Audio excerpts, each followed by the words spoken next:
Good morning, good afternoon, or good evening. I hope and trust that you are all well. Before I get started, I would like to give a very special shout out to the reformed members of Back to Ashes. Through scrutiny, Samantha Place, Lisa Radford, Tina Mead, Stephanie McLaren, Corpse Lover, Manna Ash, Normie DW, Chrissy Elias, Cindy Cleveland, and Patty's niece. If you would like to become a member of Back to Ashes, that information can be found down below. Also, thank each and every one of you that has donated to my GoFundMe. I am still hunting for a place to move, and my GoFundMe is still accepting donations if you can. That information can be found below as well. With all of that being said, it is time to go back to ashes. For once we arise from the ashes, we are a bigger, brighter, stronger, and happier person in the morning. Sit back, relax, kick back, grab a snack, or tuck in and get warm, and prepare for this dose of vocal melatonin entitled More True Ghost Stories. Right after this intro, an ad will play. I'll read the first story an ad will play. After that, there will be no more ads within this video. Quick side note,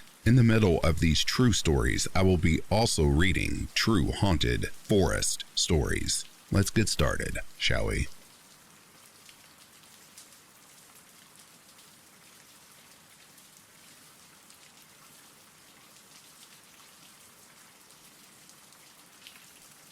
My brother had this vivid memory of when he was about 2 years old. He was climbing up the stairs at what was my grandparents' house at the time and seeing two sets of clothes floating at the top. As in, there were people wearing them who were invisible or something like that. It was as if they were waiting at the top of the stairs, watching him. One of them sort of moved its arm and sent my brother tumbling down the stairs. I sort of remember hearing him cry after falling. He always used to sort of dismiss this as a weird childhood false memory distorted by time and him being two, despite it being so weird and vivid. Occasionally, he did wonder if those were ghosts. Years later, when we were in high school, our dad picked us and a friend up from a gig and we were drunk. My brother was telling our friend the above story that I mentioned, and I could see my dad slowly nodding. The next day, my dad walks into my brother's room and says, "Those weren't ghosts. Those were demons. I would know because I also see them too."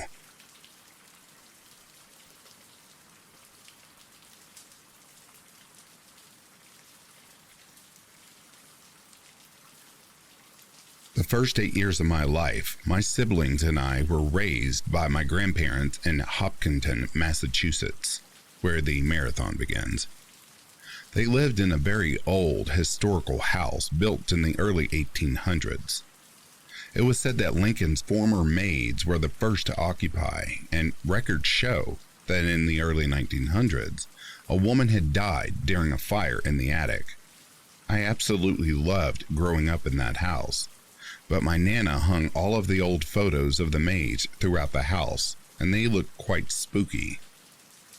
One night, when I was 5, I was sharing the king-size guest bed with one of my brothers when I saw a white figure wearing a long dress and a bonnet appear in the entranceway across and to the right of the bed. I said, "Papa?" thinking it was my first grandfather, whom had died before I was born. The figure moved slowly over to the bed and folded over the blankets and sheets as one might do when stripping a bed, exposing my torso to the cold draft. I instantly froze and looked over at my brother, who was still asleep. I watched the ghost exit through the door and closed my eyes, absolutely batshit scared. I had a really intense flashback of visiting Florida when I was 2, but cognitive memory does not really allow memories to stick from this age. In the morning, I told my Nana, and she laughed, stating I was just being silly. I was super upset because I knew what I experienced was real. Years later, at Thanksgiving, I overheard my grandmother telling one of my cousin's boyfriends that the house was indeed haunted, and the photo of the maid who died always fell off the wall when she would hang it up in any room other than the kitchen. She also saw laundry being folded mid-air in that same guest room twice.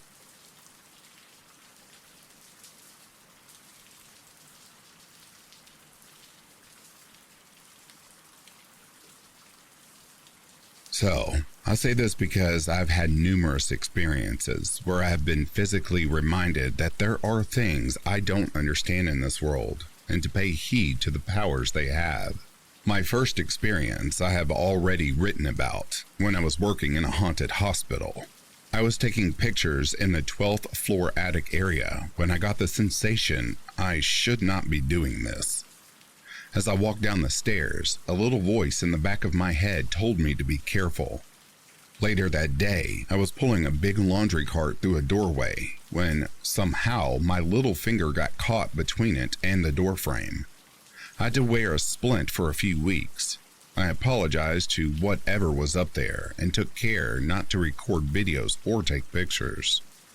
A second time was a little more my fault, and I did pay for it dearly. Nothing serious, just really unlucky that day. I was feeling like something was messing with me, and I told it to not be a little bitch. It then continued to throw things and knock things off my table as I worked that day. I realized what I had said and apologized to it again. The third time wasn't intentional on my part. I was having a rough day because the previous shift dropped the ball on the job. I made a comment to myself about whatever was there was messing with them. It didn't take too kindly to that.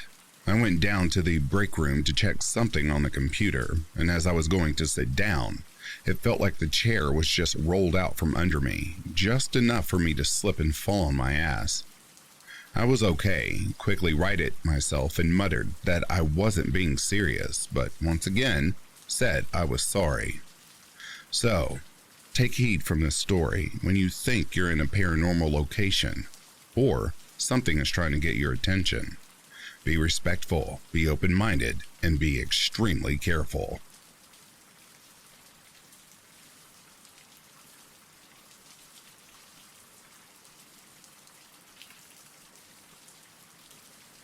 This is going to be a sort of weird story, rather vague and semi-poetic. I don't know any other way to put this experience into words. My mother taught me about demons and hostile spirits when I was a young child, initially the context of how to keep myself safe from them. When I was a little older, I used to assist in performing exorcisms in a traditional Hindu context. Of course, in my early teen years, I began to feel excited about confronting demons and defeating them, etc. It seemed cool and thrilling. My mom was responsible and admonished me not to go looking for spiritual trouble. We only engaged in such things for family members and friends, and only when they came to us asking for help. Even then, we only went so far, but as a teenager, I got cocky and reckless, and I pushed it. The scariest demon or spirit encounter I've had resulted from this. I was definitely at least 13 years old and not much older. I think 14 at the oldest. I had been engaging in spiritual hostilities against demonic spirits and had been sloppy with safeguards. The resulting encounter came in a dream. I was having a normal mundane dream when suddenly an alien presence tore into it like a flood of black water bursting through the screen of a movie theater in the middle of the show. There was no slow, subtle, creeping buildup, or if there was, I missed it. It was sudden and all at once, like a tornado tearing through the walls out of nowhere. A dark hand, not a literal hand, but a psychic appendage that I metaphorically call a hand for lack of a better term, tore into my dream and seized me, and I was instantly overwhelmed with panic. It felt like a stranger grabbing you out of a pleasant crowd and throwing you in the back of a windowless van before you have time to cry out or react in any way.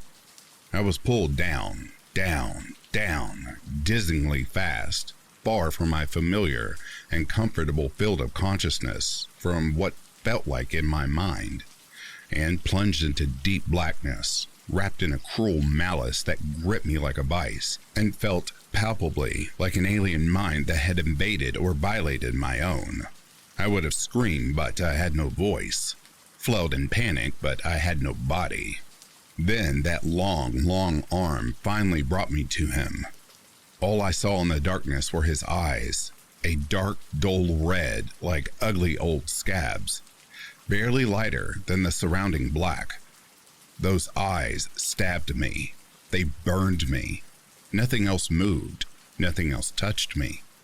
I was held helpless in place before those eyes, and they just glared at me with such potent hate and malice that it hurt in a way that's way too hard to describe. It seemed to throb like a pulse, but it was less like the hate and malice ever abated, or more like its sheer intensity somewhat numbed my ability to feel it, and I reeled in sick horribleness and then recovered enough to feel it again and again and again. It felt like violation. I wanted to throw up, but again, I had no body. I wanted to close my eyes, but I didn't have any eyes. Turn my head away, but I had no head. There were just those eyes, hating me so violently that I don't really know a word for what it caused in me other than intense suffering. It's hard to put a sense of time on this experience, but after some period of time, it certainly didn't feel short. I remembered my divine protectors. My training kicked in. I called on one of them, like a hurt, panicking baby for a parent. I don't think I've ever called out with such need as in that moment. And protection came at once. A mighty column of light speared through the darkness, and I wanted to start crying in relief, if I had eyes. The exact following movements were too confusing to describe clearly. Rolling, bubbling smoke like oil and water being buffeted and cleared back by a sudden strong current in the water, perhaps. The dark grasp that clutched me weakening, not like the muscles of a hand slackening, but more like a cloud fading and coming apart and letting in daylight bit by bit. It happened fast, though. Soon the light held me instead of the darkness, and I was whisked away, up, up, up, and I just mentally clung to him, again like a scared baby to his father. I woke up crying, tears in my eyes, shuddering breaths, my whole body still shaking. I got out of my bed feeling like I'd just been sick. It was the middle of the night. I didn't go wake anyone up. I couldn't bear to lie back down or close my eyes, though. I walked around, drank some water, processed everything, breathed, meditated, thanked my protector, and thought through what had just happened. I was okay. I definitely learned my lesson, though. I've never been so careless again. I've had a few other negative spirit encounters, both before and after this, but this was the scariest by far.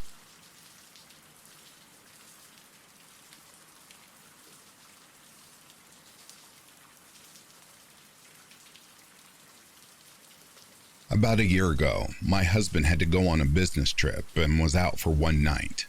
He would be coming back the next morning at about 6 a.m. We have two sons who were 6 and 8 years old by then. I put them to sleep as usual, and I also went to bed at about 11 p.m. I could barely sleep all night and kept waking up every hour or so. I kept thinking that my front door should be properly closed, so maybe at 3 a.m. I stood up from the bed and checked it. Both locks and the deadbolt were shut, so I went back to bed. Shortly after, both my kids woke up and went to sleep in my bed. After a while, it finally begun getting light and I heard the doorbell. I thought that my husband had arrived, so I stood up from the bed and my children followed me. I reached the door, but something told me, "Do not open." Both my children reached up to open it, thinking it was their father, but I held them back and looked through the security peephole, and I saw an unknown man standing with his back facing our door. Slowly, he turned to face the door, and I saw him quite clearly, a tall, slim man with slick, jet black hair and no face. He banged the door with his fists, and I held it with all my might while checking the bolts again, which were closed. I looked again through the peephole while praying, and the man made an obscene gesture at me and left. I took both my children back to my room, and then I woke up. It was still dark and about 5 a.m. It was almost 1 hour before dawn. My kids were fast asleep besides me. It felt so real that I was confused and scared. I just stayed there with them until dawn really came, along with my husband.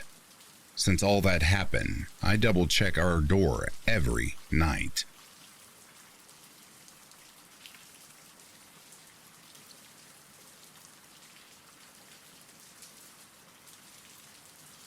This is something that happened to both me and my mother many years ago.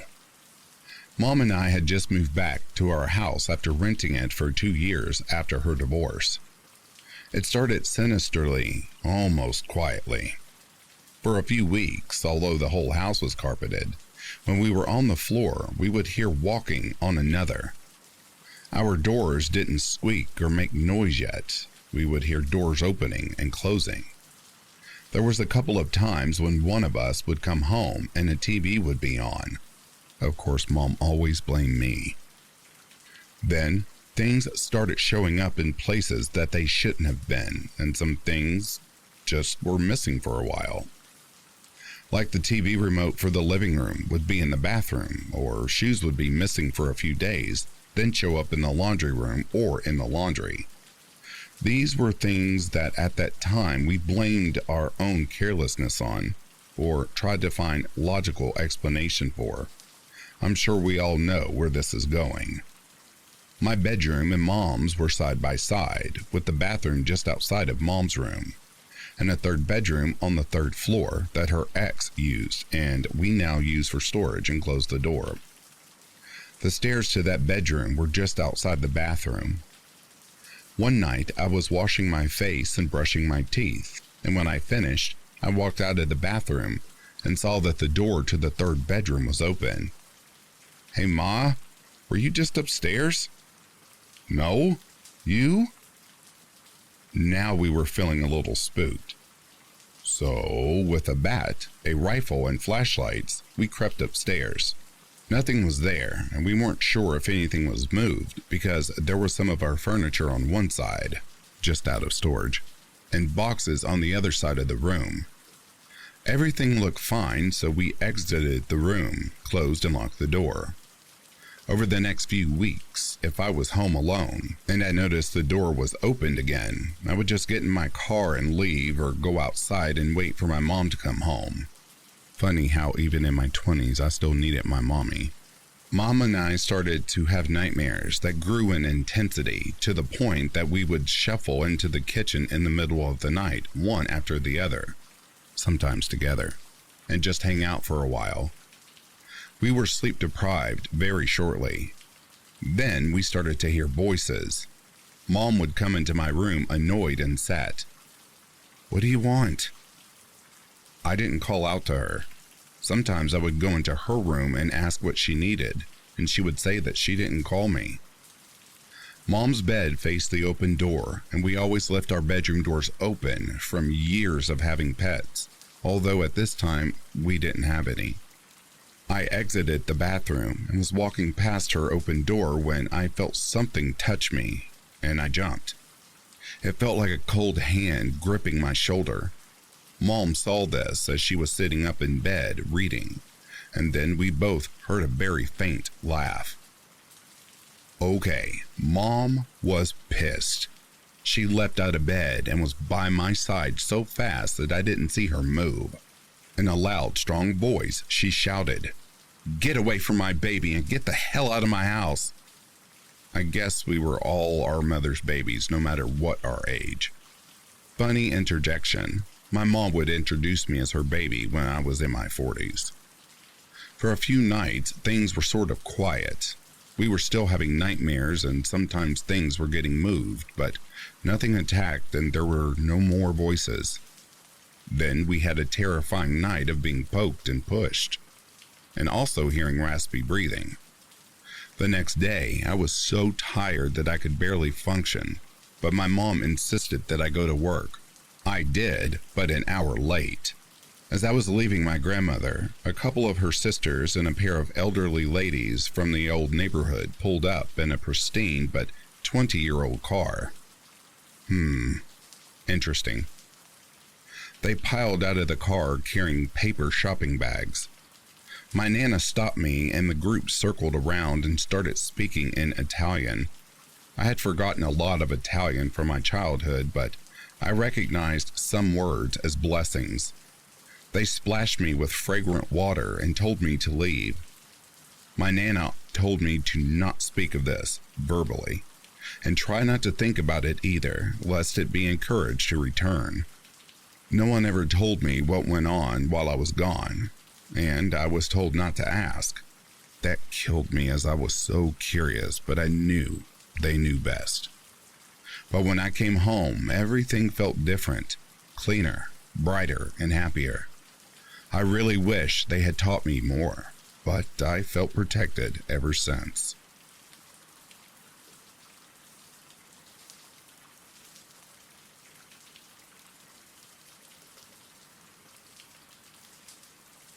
Apparently, we have good reason to be terrified by horror films like Paranormal Activity. While we always assumed such films feature made-up families and plot lines that can never occur in real life, the Fry family has us questioning everything we thought we knew.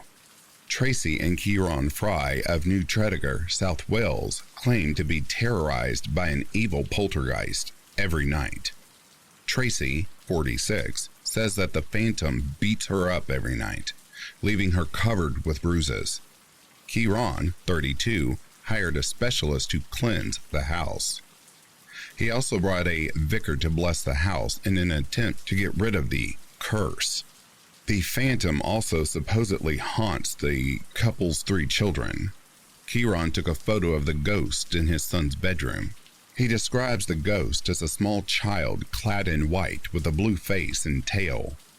The family reportedly summoned the demon using a friend's Ouija board in the house. In an interview with Mirror, Kieran was adamant that he does not beat his wife. He said, "We are being molested by demons. My wife goes to bed fine, doesn't feel anything in the night, but when she wakes up, she's in agony. I wake up the next day and said, I didn't do that. I would never beat my wife." The supposed molestation had been occurring since last Halloween. The ghost apparently said, "I'm going to slit your parents' throats," to the couple's children. The interaction was enough to prompt Kieran to call a paranormal expert. Tracy said, "We were told by the paranormal investigator that we have an incubus demon, the worst type of demon you can get. He told us we have 3 demons in total, and the other 2 helped the main demon pin me down." Thanks to these demons, the couple has more to argue about than household chores and television volume. Tracy said, "It has affected our marriage because we have been rowing and fighting all the time about this demon. It has been feeding off all the negative energy." Ghostbuster Robert Amore, 43, charged the couple £100 to cleanse the house. He claims to have slain 2 small demons. The third is still reportedly haunting the family. Church of Wales Vicar Jonathan Whitus also arrived at the house to help the desperate couple. He said a prayer in hopes of alleviating the family's suffering. Do you believe this family is being haunted by demons? If not, how did Tracy get those bruises?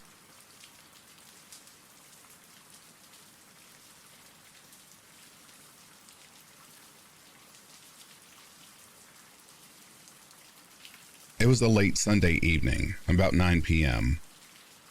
I was in my room just playing video games like usual, until I heard the shower turn on. The bathroom was right beside my room, and the door requires some slamming to be shut properly.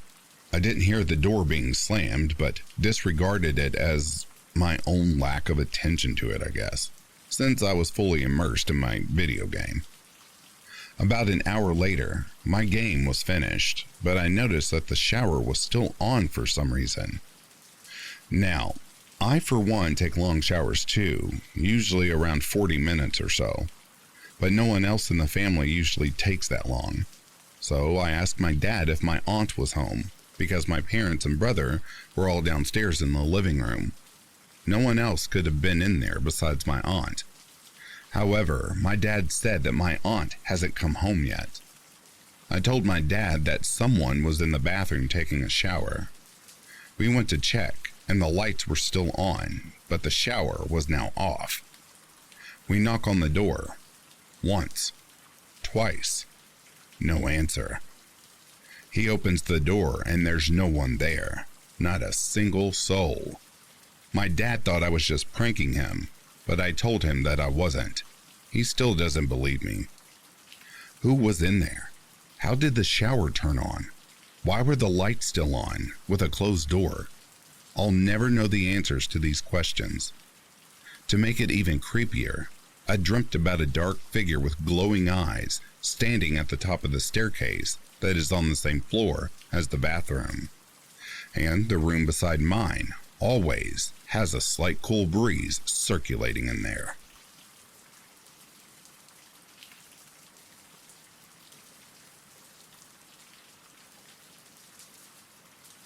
And now, dear listeners, I'm going to take a break from the stories and read you these true haunted forest stories. I will read them straight through and put no breaks in between. Here we go.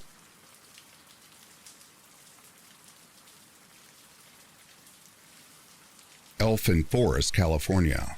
The community of Elfin Forest sounds like it belongs in the world of Tolkien, even though it lies just southwest Escondido in San Diego County.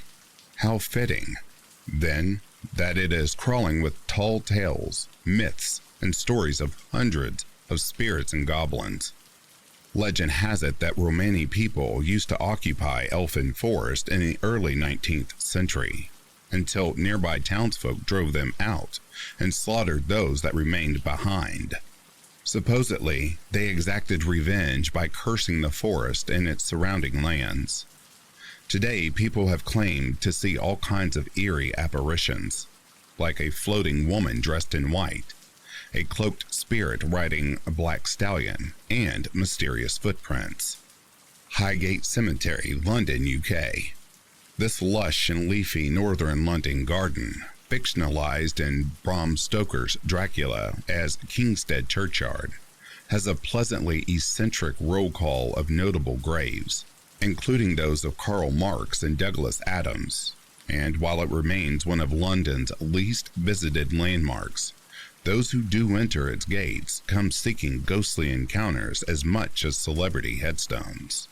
The site was established in the mid-1800s and became neglected and unattended by the end of World War II, the overgrown vegetation and crumbling monuments only upping the fear factor. Then, in the 1970s, after appearing as a filming location in several horror movies, Highgate reached a surge in popularity, namely among self-proclaimed vampire hunters. Many visitors claim to see a creature hovering over the graves, a vampire, presumably, and stories of grave robbing began appearing in the news. The so-called vampire hunters would open tombs to drive wooden stakes into the corpses' chests, or steal the corpses and relocate them to random places, including the car of one of the cemetery's neighbors. To this day, Highgate remains a go-to spot for enthusiasts of all things fanged and occult. The Island of Dolls, Xochimilco, Mexico. Despite its status as a World Heritage Site, along with the Mexico City, it's a well-preserved example of Aztec life. Xochimilco had reached a certain amount of internet fame for its Isla de las Muñecas, or the Island of the Dolls. Hidden among the area's many canals, the site is famous for the hundreds of dolls and doll parts hanging from trees and scattered among the grass. The Chinampa, akin to an artificial island, used to be the residence of a now-deceased man named Julian Santa Barreria. After finding a dead girl's body in a nearby canal, Barreria collected and displayed the toys in the hopes of warding off evil spirits, reports National Geographic. Today, the island is believed to be haunted by the ghost of the drowned girl, and local legend even states that the dolls have been heard whispering to each other, moving their heads and arms and opening their eyes. Pine Barrens, New Jersey. The heavily forested Pine Barrens spans over 1 million acres and 7 counties in New Jersey.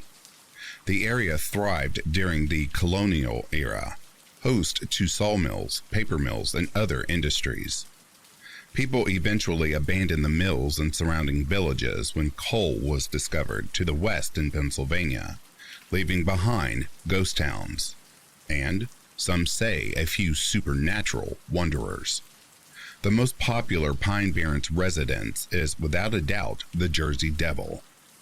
According to legend, the creature was born in 1735 to Deborah Leeds, her 13th child, with leathery wings, a goat's head, and hooves. It flew up to Leeds' chimney and into the Barrens, and it had been killing livestock and creeping out South Jersey residents ever since. Yosemite National Park, California. Yosemite National Park is beloved for its epic waterfalls and giant sequoia groves, but there are areas of the park that might give you a different kind of goosebumps. For example, some visitors who have hiked the Childenwana Falls trailhead reported hearing the distant sound of someone crying. Native American folklore attributes the cries to a boy who drowned in the nearby Grouse Lake. His spirit calls out for help, but any hikers who venture into the lake will get pulled under and drown.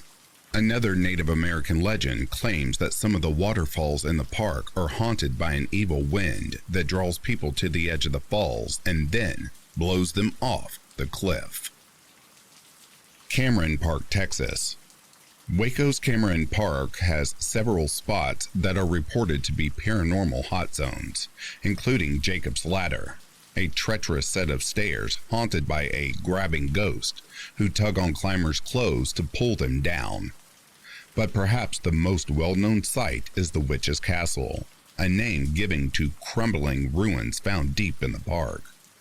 According to one story surrounding the castle, and trust me, there are many, the ruins are the former house of a woman suspected of witchcraft in the late 1800s. Waco residents blame the woman after people began disappearing into the surrounding woods. So they formed a mob and burned down her house while she was still inside. Some people claim to see the witch's figure wandering through Cameron Park today, even chasing down some unlucky visitors. And now, dear listeners, we will resume the true ghost stories. Flatmates put haunted mirror up for sale on eBay after being dogged by bad luck, financial misery, and illness since rescuing it from a dumpster. This is certainly one purchase where the buyer should beware. A couple of flatmates are hoping there will be a few brave souls left at the end as they auction a haunted mirror which they claim has brought them nothing but misery. Student Joseph Burt, 20, and painter Sotiris Chadadambus, 34, acquired the antique mirror when their landlord put it in a skip outside there in Muswell Hill, London, 5 months ago. But ever since then, the pair claim they have been brought nothing but bad luck, misery, financial problems, and illness. Mr. Chadadambus says it has caused him to wake up screaming with stabbing pains in the night. He said, "The landlord should keep it. I don't want it." Joseph, an art and design student, and his flatmate began seeing flickering shadows and glimpses of black darkness in the mirror and orbs of light in the room. Since the walnut mirror was painted metallic silver by Chadadambus 2 months ago, the flatmates began to suffer intense nightmares, and their problems escalated. Joseph woke up covered in red scratch marks in the middle of the night last week, and both have had sleepless nights, which they blame on the antique. But if that's the bad news, the good news is the mirror only has a few scratches and is not broken. They have placed the mirror on the internet auction site eBay with a price of £100, but say it is only right that a potential buyer knows about the problems it may bring. The flatmates have had a number of bids slightly below the reserve price so far, and one prospective buyer is even eyeing up the mirror as a gift for an ex. Chadadambus said, "I think someone could have been murdered in front of the mirror, and that's why it has been haunting our house." I don't think the mirror likes it since I painted it silver. I took it to an antique dealer who said it was worth £100 once, and that's why we're asking for that price. But we would ideally like it to go to someone who has experience of the paranormal. The item has attracted interest from all over the country, with 20,000 people having viewed the item so far. Joseph said, "We've had a lot of queries from people interested in the paranormal and skeptics too. I just know we don't want it in a house anymore, and we didn't think it was fair to sell it without warning people." The mirror is described as a beautiful grand Victorian-style mirror, which had enjoyed pride of place in the pair's North London studio apartment.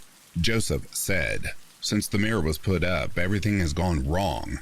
A few days after we put the mirror up, both myself and my flatmate have woken in the early morning hours screaming in pain. We both have experienced what I can only describe as intense, sharp stabbing pains throughout our bodies. They would strike us both at the same time, then disappear as fast as they came. Originally, we thought somebody was performing some kind of voodoo or black magic on us, but the mirror gives us the creeps and we started seeing strange shadows in it." The pair say that the radiator below the mirror stopped working despite never having problems with central heating before, and that their landline no longer works and the pipes have begun rattling in the flat. Joseph said, "We both feel drained of energy all the time, but if we leave the flat, it makes us feel instantly better. Things are constantly going missing, keys, phones, etc. I went into the bathroom one morning after hearing a loud bang. I found objects strewn out across the floor and a tub of shaving foam, which had been on the other side of the room down the toilet.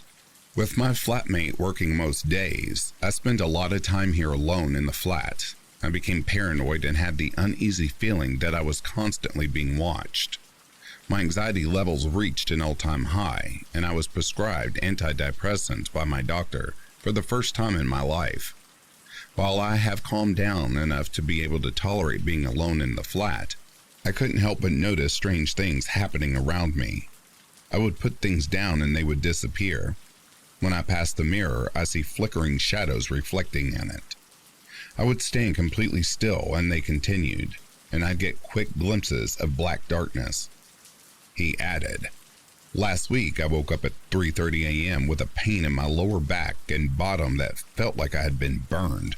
I got up and looked into the bathroom mirror to find myself covered in deep red scratches going in all directions. I have short fingernails, and after checking the bed, found nothing sharp or no loose springs that would explain such a thing.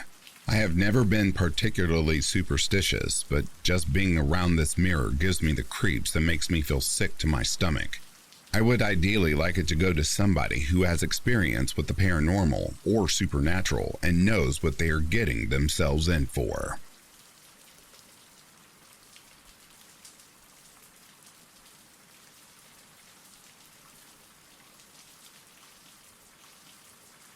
I want to preface this with, I spent over 2 years as a ghost tour guide and have tons of stories to tell from that, as well as everyday life.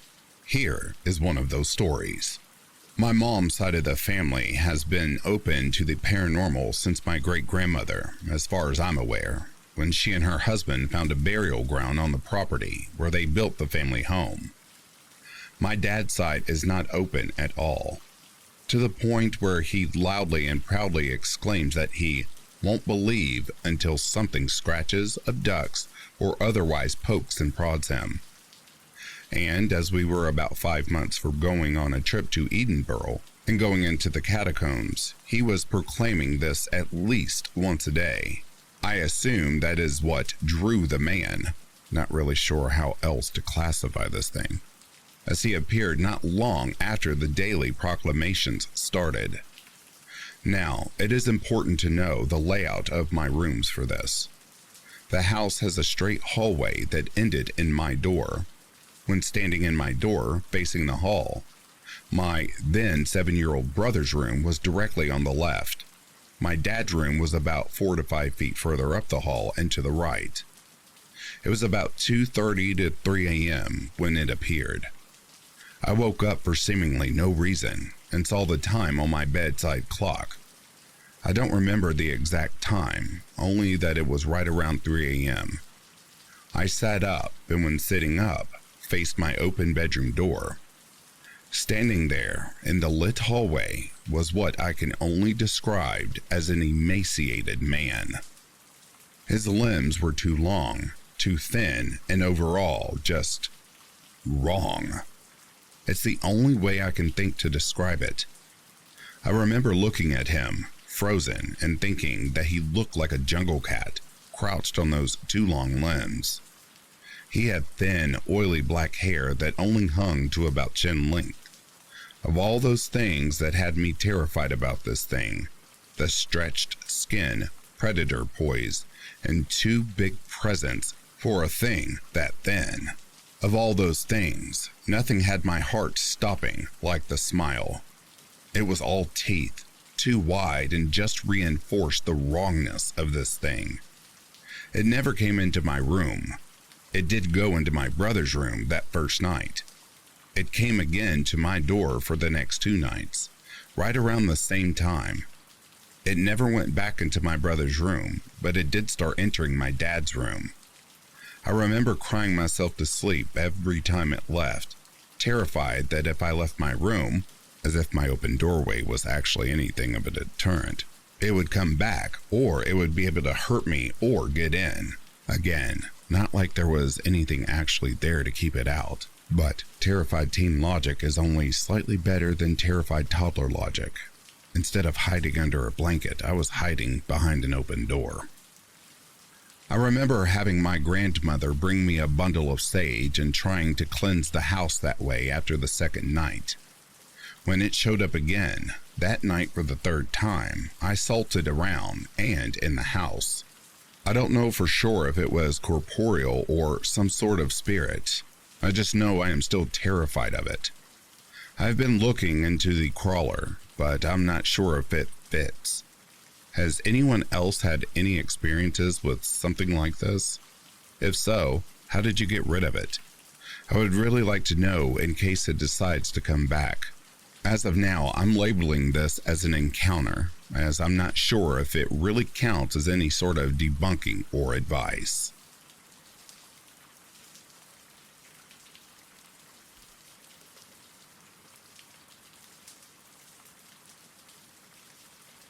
To preface this, I work for a 200-year-old church. The church campus consists of the sanctuary, the office, an empty, decrepit house where the priests used to live that was later used as a meeting space until it was condemned, and a cemetery, with the oldest graves being those of war of 1812 soldiers. All of the buildings have stone exteriors. A priest died in the house in the late 1800s. He was old, so nothing nefarious there. But he still haunts the place, which seems odd to me, since he was a priest and obviously believed in heaven, etc. So why stick around? When I first started working there, I was in the office with a member of the congregation who told me that on several occasions when they left the old house and turned off all the lights, they would turn around and see lights that had switched back on inside through the windows. I believe in the paranormal and have had an experience myself, so I was intrigued. When I left the office that day by myself, I turned off all the lights. At the last light switch, I felt almost an electric buzz run through my finger. The office itself is old, so it wouldn't have surprised me if something wasn't grounded right, etc. Didn't think anything unusual about it. I went back to my desk to grab my things and lock the door, and the light switch I had turned off was on. Keep in mind, this was the same day as when I found out about the priest. I've tried asking him again to show me any sign that he's there, but he's never done anything else in the 4 years I've been working there, but without asking. I've seen flashes of light in a dark windowless room. I'm not sure if it was pareidolia, but I saw a man cross in front of my headlights and then disappear. He had dark hair and was wearing a white shirt. I once unlocked the deadbolt on the door to the church, and when I went to turn the knob to go inside, something turned it the opposite way in my hand. This was during lockdown, so definitely no one was inside. I ran. I've seen motion detector lights outside turn on by themselves, and when I've jumped in front of them waving my hands, they've never come on. I heard this one from my boss, who's a priest. The organist was practicing by themselves in the church when a pencil went flying across the room. My boss also told me that members have said they've seen the priest looking out of the windows of the house. The decrepit house is supposed to be torn down within the next year or two. I'm not sure how or if that will affect the priest, who won't leave. Maybe he finally will.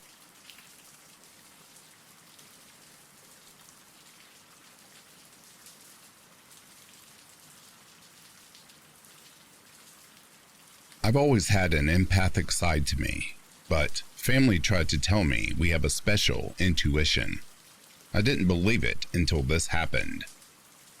When I was about 18, my boyfriend at the time, he was 19, picked me up and said we were going to see a house he's interested in renting before grabbing lunch.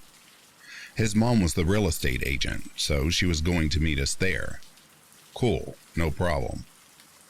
We pull up to the driveway, and I start to feel a little sick. I was totally fine before, so I figured it'd pass. As we walked up to the door, his mom must have seen us, so she came out to say hi. We all walked back inside, and they stood talking in the foyer area. Me? I went right to the master bedroom and stared at the corner between the bed and the bathroom. I felt insanely nauseous at this point. I told myself I found a bathroom because I felt sick, nothing spooky.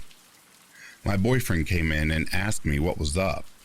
All of a sudden, I started spouting that Gertrude had died in the house of a heart attack, and I feel like she's still here.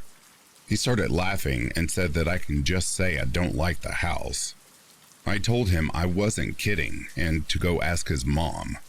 I stayed frozen in the bedroom while he went to ask. In hushed tones, I hear him ask. Mom responds, "What? How did she know that?"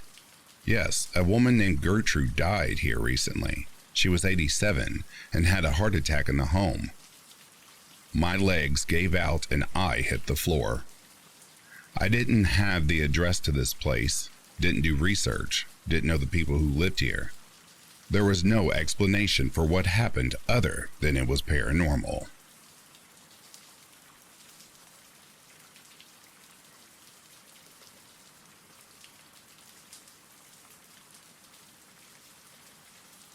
Before I begin, I want to give a bit of context.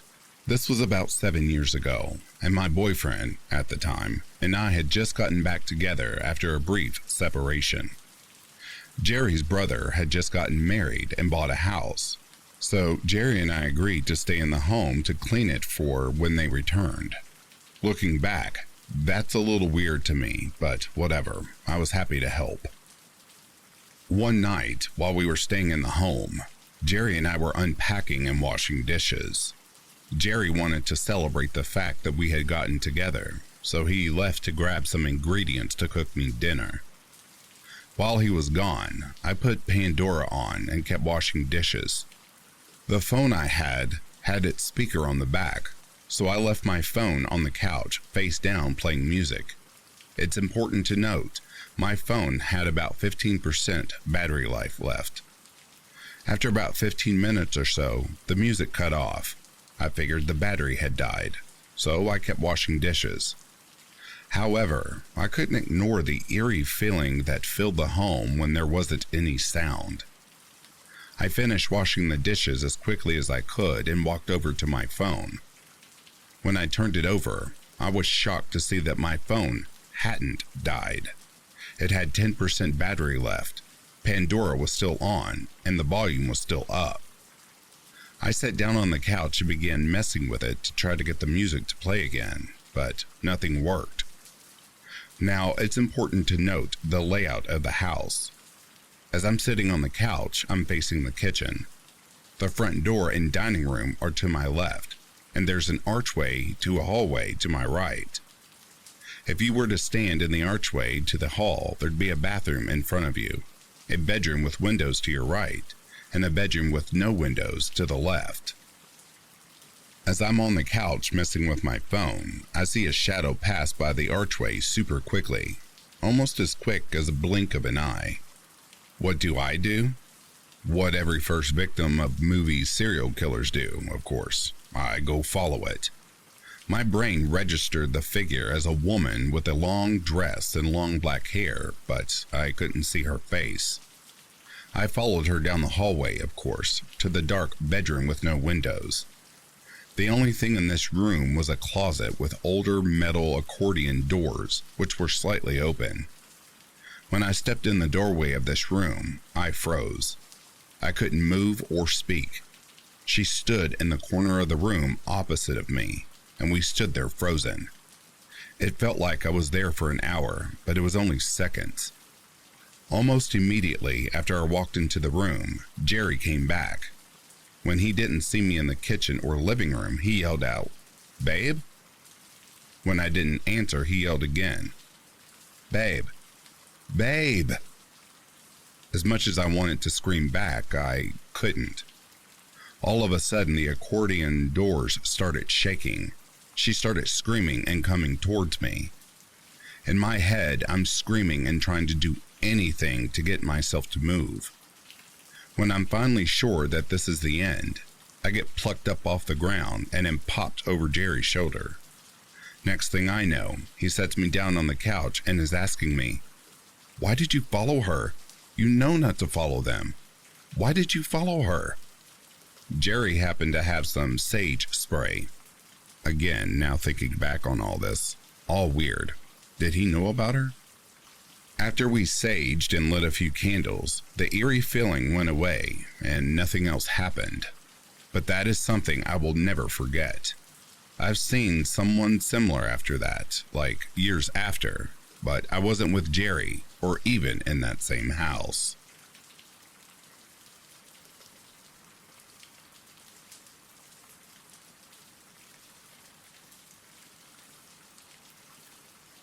So here's some important background info. My family has owned our property since around the time my mom was little, so for around 42 years now. Growing up, there was this house on our property that was locked up tight and basically falling apart inside that we unfortunately didn't have the money to demolish as of yet. Inside, there wasn't really anything of value. There was a massive wasp nest that I swear was the size of a dumpster, at least to my kid brain, and rat nests everywhere. That locked-up house had been on the property before my family purchased it, and for a long while afterwards. When we finally got the money to demolish it, I was around 10 or 11. My grandfather went inside a couple times to clean it out a bit, to see if there was any valuables in the rat nests or stowed away elsewhere. He hadn't bothered to check before. During one of his searches, he found this old locket. It was sort of old with a unicorn and rainbow on the front of it, with a digital clock inside that was busted. Little kid me loved it and asked to have it, so he let me keep it. For the few days it took for the house to be demolished, I had awful luck. My favorite action figure broke. My favorite SNES game lost all my saved data, etc. Until one night after the house was finally demolished, I had a vivid nightmare that some awful shadow woman monster appeared from where the house had once been, grabbed the locket off my neck through my bedroom window, and took off in a swoosh of smoke. In the morning, I couldn't find the locket at all, and needless to say, I was extremely freaked out. I remembered it and kept looking for it for a week, a year, just a long time in general, eventually deciding it was lost. That is until I hit 23 last year. I found it. I found it upstairs in the attic, where I know I'd never been because I wasn't allowed to play in there due to splinters and it being super hot in the eaves. I swear my heart stopped and got this awful, eerie feeling from looking at it. But I also felt this tugging inside that I couldn't just leave it there. So I took it. My luck sucked for a solid week after I found it. But I was and still am incapable of getting rid of it. I hid it in a drawer and just didn't touch it. I'm wondering if this pendant is cursed, haunted, or just an object of unfortunate coincidence.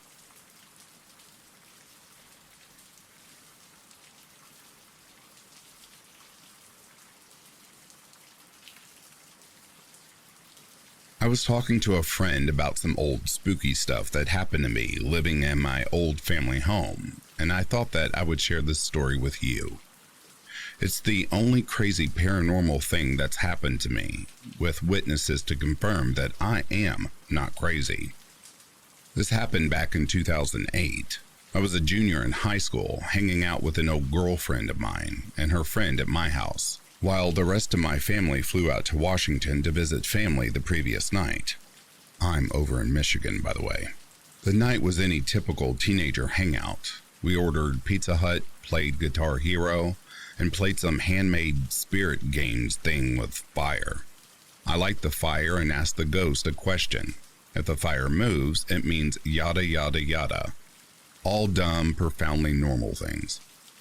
For reference, we were all hanging out in the attic, which was my bedroom at the time.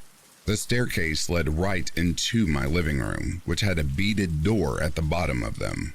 You can usually hear someone coming through them to get up, but this shook all of us to our core. We were well and done playing ghost games and playing Guitar Hero, when out of nowhere during a break, a blood-curdling scream from a woman shrieked at the bottom of the stairwell.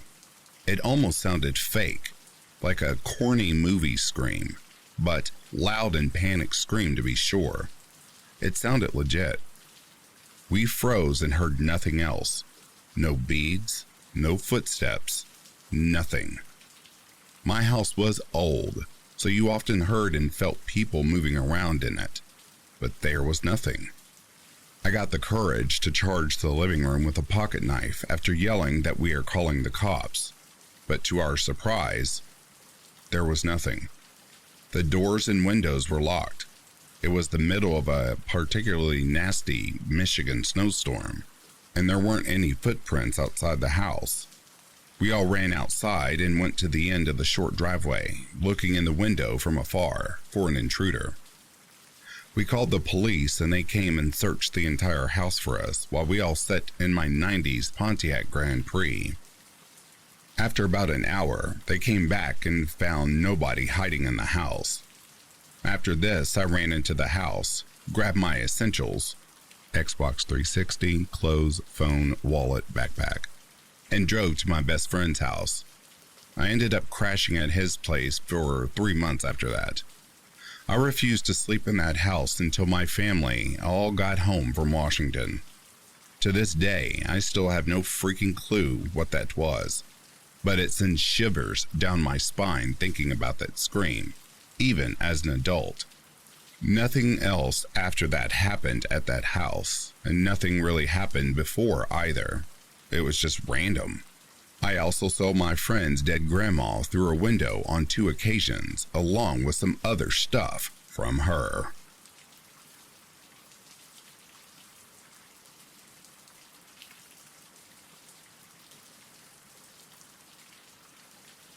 And that, dear listeners, brings a close to these more true horror stories. If you are sleeping, I hope Slumberland is treating you comfortably. If you're awake, I hope you've enjoyed this collection. Until next time, please take care of yourselves. I'll read to you soon. Have yourself a good morning, a good afternoon, or a good evening. Peace, love, and light to you all.